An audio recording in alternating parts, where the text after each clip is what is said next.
growing weary of running from room to room, practicing one-tooth insurance-driven dentistry? Then stay tuned for the latest episode of The Lionhearted, where Dr. Stephen Rasner will hand you the blueprint for what many call the gold standard of general practice dentistry. Welcome, everybody. This is Dr. Steve Rasner, and you are tuned in to the Lionhearted Dental Podcast. So I'm getting the feeling that what I'm about to do is meant to happen tonight. And I'm calling it the survivor's kit for you to survive. If I haven't made this clear yet, even with all these, which I hope are positive podcasts that I give you, I talk about last podcast, the $47,000 Tuesday. I've talked about these extraordinary successful weeks and days and years I've had. But even with that, what you and I do, I believe, is incredibly hard. And I believe that if you're out there attending a seminar from somebody that's telling you how easy this is, oh, this is so simple to be successful, either they've been out of dentistry for a while, in my opinion, or maybe they're not telling you straight. Because I have it down, in my opinion, as easy as it can be if you are a practicing dentist. And when I say that to you, I mean it.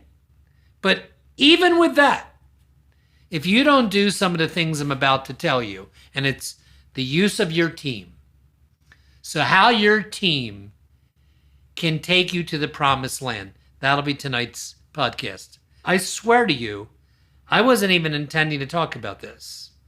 And I'm not even sure how I got on it. But that's what I'm going to do this about tonight. And it offends me when people try to pretend this is easy. Are you kidding me? To practice a fee-for-service practice in your community, which is probably surrounded by offices like mine, every one of them that take insurance. So naturally, it is a road less traveled to go to us, to go to a fee-for-service practice, to continue to inspire and maintain a dental team in 2022's climate, post-COVID, still at the end of COVID, is wildly challenging. Not for me, by the way. But I recognize that I am fortunate to have laid down and had a style of leadership that has paid off enormously. It has. I know it probably ticks some of you off, but I've had zero problems with maintaining a team, and I'm going to go into some of that with you now. But even with all that, it is exhausting to do what you and I do. It is. To perform dentistry at an extremely high level, week in, week out, year after year, to inspire people, motivate your patients, to maintain the work that they paid for year after year, because we both know how quickly a year can slip by, even a good patient. They don't even know what happened. And lo and behold, they're in your office, and we got peri-implantitis on some implants that they paid for 3 years ago. That might have been way more controllable had you seen them at a 4-month interval like we're supposed to. Right? You get this? You sense where I'm going? So, yeah, what we do. So I'm going to tell you a couple tips. Because I want you, when you listen to me, to get something tangible. By the way, I say it for the last 2 months. You docs in the UK, this is the UK Lionhearted podcast until it's not. I hope it's a bunch of you over there downloading me. This is my office manager, by the way, calling me at 7:30 at night because I just called her. Hey, guess what? You're going to make my podcast. I'm being taped right now. And I was trying to remember the new patients because I could not find the report. Yeah, I'm trying to remember how that happened. So I didn't plan that, by the way. But that's one of my team members for 41 years that just called me. And it's 7:26 at night. And I want to tell you something about this one staff member. Remember, I'm trying to get your team to enable you to survive or thrive, I should say, as a practice owner. I mean, who cares if you're making the same money as the next guy, but you're exasperated, you're burned out because you're doing everything. See that staff member I just spoke to? 41 years. She has taken call for the office, right? So she handles the emergency calls from Thursday to Sunday for the last 30 plus years with no extra fee. I mean, I don't pay her extra to do that.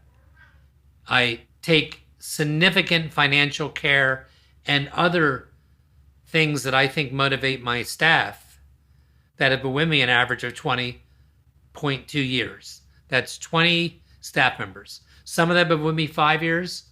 Some of them have been with me 40 years. Many, like I know many of yours, significant time. And I can't get it all in one podcast. What I'm trying to tell you is how important it is for you to step back and say, do I have the team I need? Now, maybe you do have the team you need. Maybe you don't.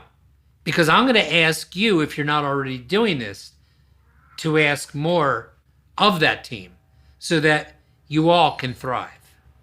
So what am I talking about? Well, the first thing I want to ask you to think about is, do you have a positive team? I know this sounds, oh my God, do I have a positive team? Rasner, what are you talking about? Well, do you? Do you have people that crumble as soon as the pressure's on? Or do they come in hot and cold? They're great for a week, 2 weeks, they call out sick for 2 days, and that seems to happen multiple times a year. I mean, I'm talking about a lion-hearted staff is a very special team. By the way, any staff members listening right now in the Lionhearted model, you are compensated at the top of the profession of whatever it is you're doing. If you're a hygienist, there's no doubt you're being paid at the top of what hygienists make, whether it's that or you're an assistant or an office manager. But you have to produce for that. Let me give you an example of what I like some of you to experience. So here's a very typical day for me. I will come in about 15 to 30 minutes before I have to get done all the things that really don't have anything to do with that particular day's production, other than reviewing protocols for surgical or implant patients in on that day. Okay? Because what I don't want you to do is, what I would recommend you don't do is to arrive at 9 o'clock and sit down and be prepping at 9:20 on your 9 o'clock patient or 9:30. And I've done all this, by the way, and I know how dysfunctional it can be. That's why I would tell you to get to the office, because the payoff's tremendous. Because part of being a really good organization, in fact, you know what's on my list tomorrow morning to do? And I've been a dentist for 41 years. I'm calling my oral surgeon and asking him, is there a better way when I refer patients to him to communicate? Can I get an email, a special email, not your general office email, doctor, but a special email? Should I text you so that when my patient does show up, no, I'm sending a patient over to have a lateral border of their tongue examined because I don't know everything. Do we all know everything? And I don't need to do everything. I don't. So I want a better working relationship with my oral surgeon, who, quite frankly, I don't send a ton of work to. Obviously, if I'm doing 400 implants plus a year, and up till now, as I'm looking at you in this camera, I've maintained a decent, I don't saying it's perfect, it's respectful relationship with my oral surgeons. But that's one of my things on my list to do tomorrow. And that is part of being a good leader and being a lion-hearted practice, being organized, taking the time, okay? So what will happen as that's happening is my first patient of the day, will likely be sedated unless it's a simple insert, because we schedule heavy production from 9 in the morning till 3. That's it. So those of you that wonder about my numbers, that's when it's happening. Now there are side bookings. So most of those 9 to 3 patients, not all of them, but most of them are sedated.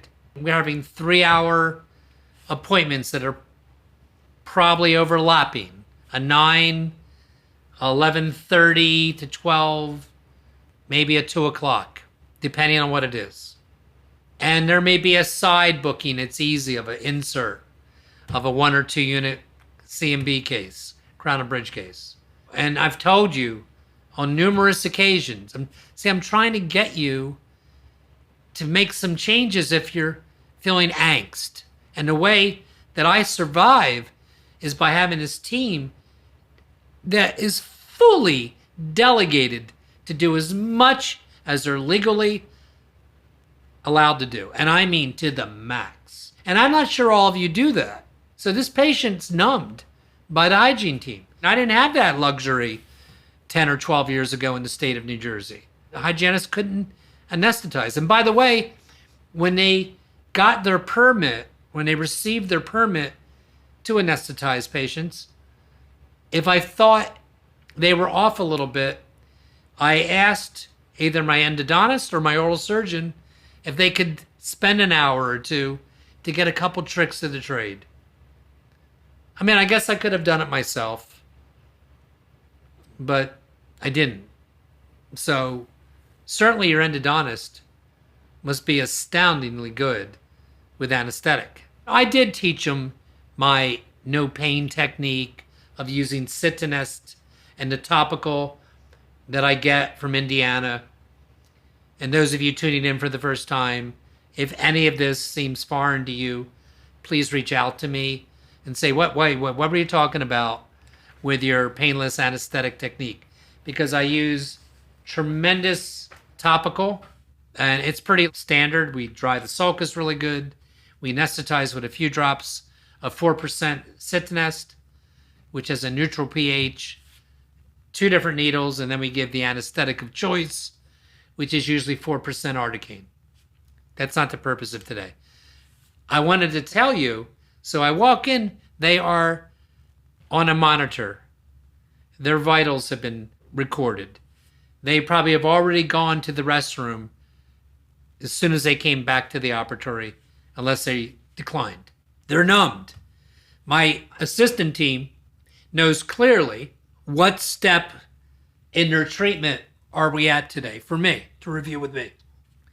It is very much like, I am sure, walking into an operating room for a surgeon. The room is dark. I'm serious about all this. The music's on. I want the music on. I want soothing music that I like, that the team likes, that the patient likes. The patient is usually listening on headphones, to be quite honest. The chart is open. The x-rays up behind me on the screen are the right patient's x-rays. I'm not kidding about all this. So when I walk into that operatory, the room is dark. I don't want an accident. By the way, this has all happened to me. That's how I'm so clear about what it is I want. I've had patients come back, be sedated, be in a chair, and all the lights are on. That's not how we sedate patients. I want maximum sedation, not a lot of noise in or around that room. I want their vital signs being monitored when I walk in the room. I want them to have already gone to the bathroom.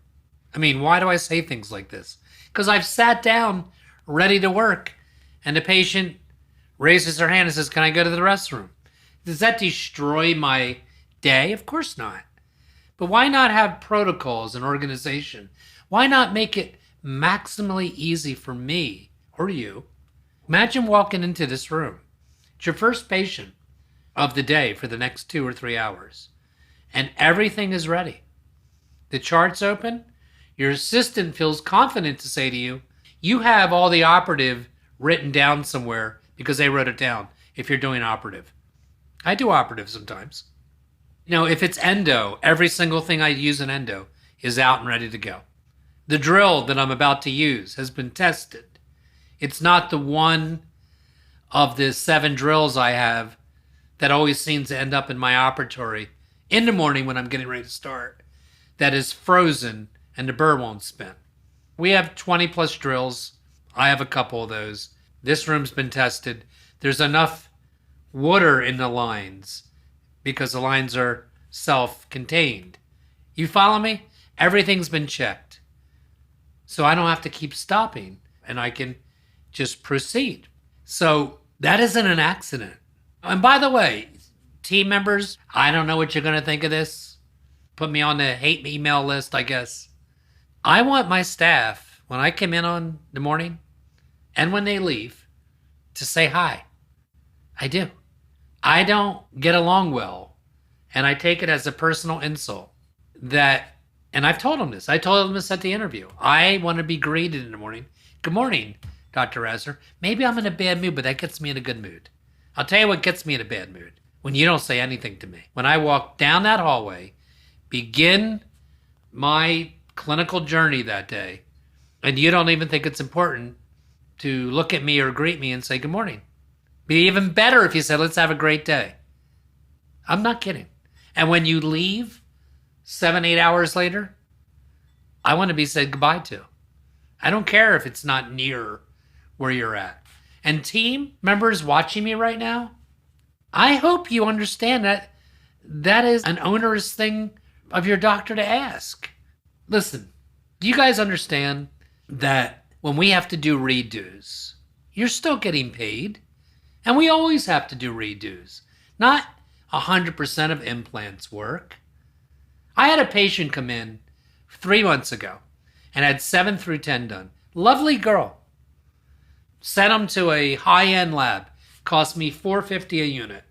Wasn't $1,000 a unit, but they weren't $100 a unit crowns. And the patient didn't like them, even though she signed off on them. And guess what I do in a case like that? When they sign off on the aesthetics, because that's the reason they were having the case done. It's just 4 units. I do them over. Are you kidding me? It's 7 through 10. I wouldn't even hesitate for a second. She thought they were a little bit too opacious. And when I examined her and heard her complaint, and she was very professional about it, she was a nurse. I guess we can always be better, right? So that means I had to cut them off. That means I had to do the whole entire case over, other than the core buildups. And guess what? When that patient came back in for the try-in of the new crowns, which I switched materials, she was fine. But there was a little too much character there.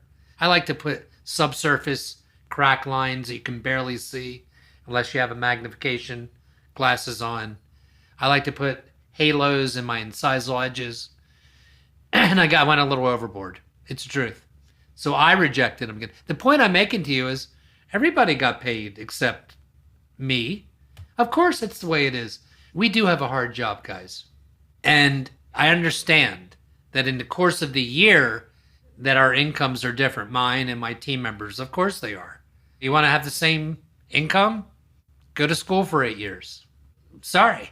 But there's a lot of things you can do as the boss to inspire your team. For one thing, as much as I expect of my team, and let me just finish that thought, I think you need to really examine, are you utilizing your team to its maximum capacity? Have you instilled the Lionhearted protocol that when I ask for something one time from any of you, and I know it'll get done, it may be sending a package out. It may be making a personal doctor's appointment for yourself from somebody at your front desk. It may be ordering a new supply. The most morale-draining, sapping your creativity to run your office is wondering if the request that you asked the staff member of actually got done. So do you have that kind of team or not? I'm serious about this. It should be the goal And you should sit down with the key members who you do not have that with and tell them why you need it, because it really does destroy your leadership ability. Because in the back of your cranium, you're always wondering, even if you don't know that, you're wondering if something actually got done when you asked for it to get done. And there's just a litany of things each day, each week, as the owner of a high-end dental office that should get done today and not tomorrow. I'm sorry. And for that, bosses listening to me, doctors, you should acknowledge your team spontaneously. Like I said today to somebody, that was great assisting. I mean that. And I wasn't blowing smoke at them. I was surprised. It wasn't my number 1 or 2 assistant. It was my number 3. And I was proud of her. It was. I could have easily not said anything. We all can just think it and not articulate it, can we not? That inspires people. Your job is to inspire your team. And how do you do that? Well, it's not just money. I promise you that. If they have earned it, you have to pay them.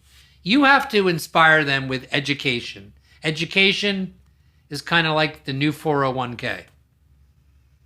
And that can't just be talk. Now, it's harder in the last 18 months to send your team places for the obvious reason of COVID. I get it. But I have 2 different staff members right now taking courses online.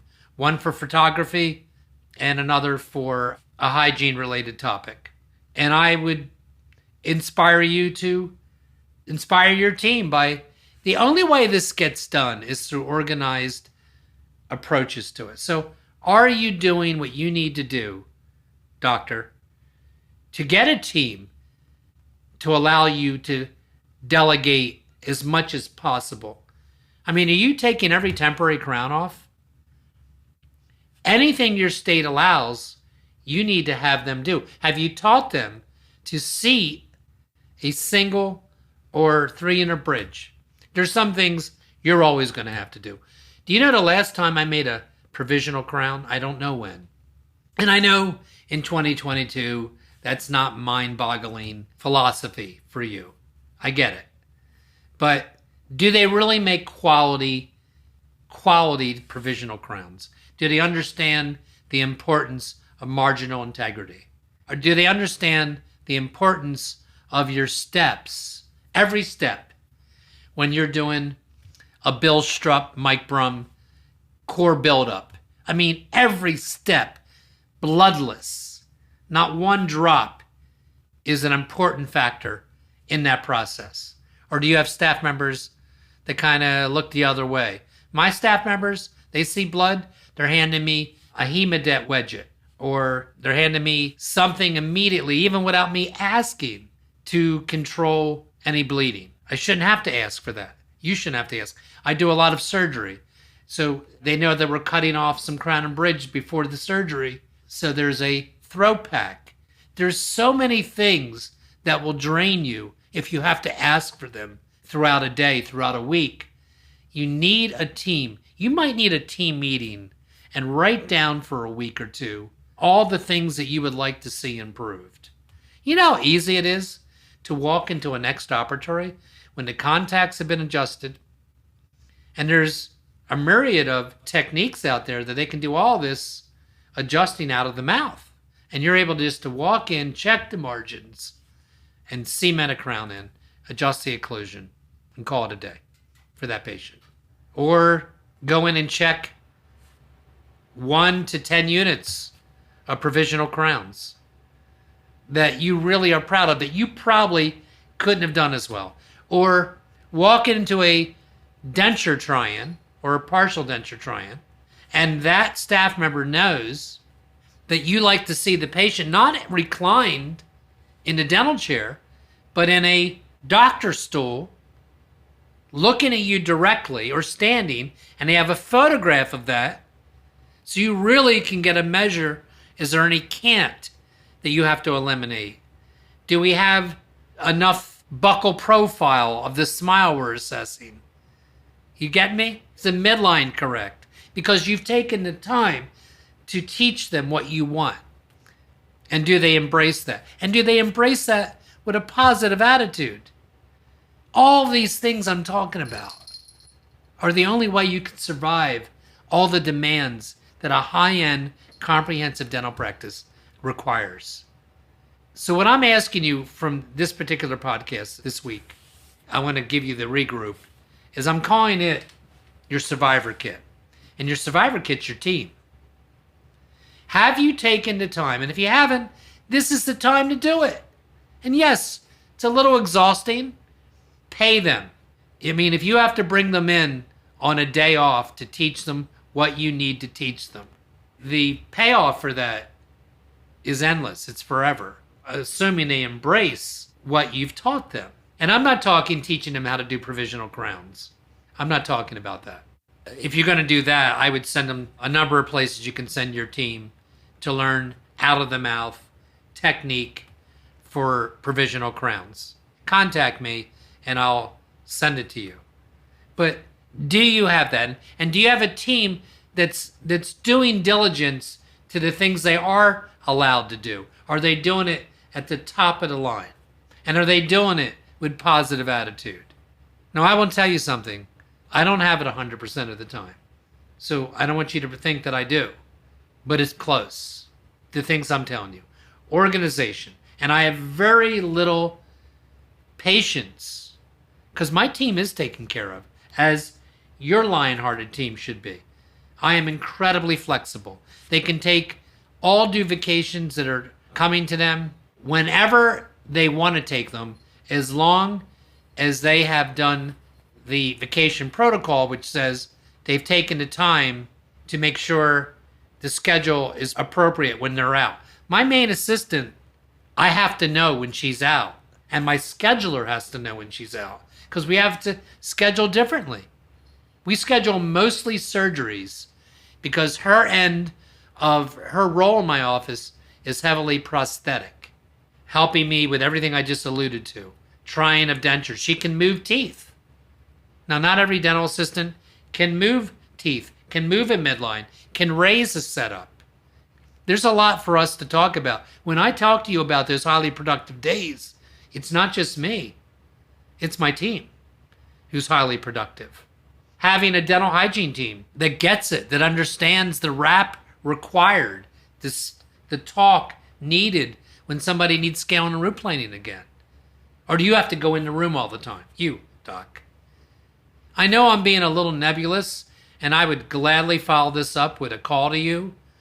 I'm trying to get you to understand something I really haven't spent that much time with, and that is the literal role every single day of having a team that understands the power of you delegating. And that goes from the front team back, all the way through. A team that understands how you confirm at the front desk. Do you just leave it on a tape and that's good enough? Do you use Solutions Reach? And that's a good enough for all your patients. Solution Reach is good enough contact confirmation.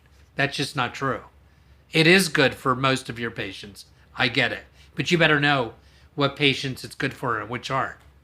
Because one of the Achilles heel to your profit is open appointments, broken appointments, which there's many ways to not get that. We've talked about that. One way is to get paid up front, and you'll have way less broken appointments.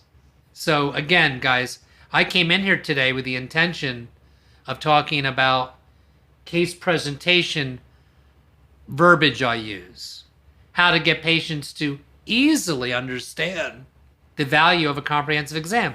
Well, you can't use the word comprehensive exam, for example, because it's expensive. It sounds expensive. So maybe I'll do that one next week with you.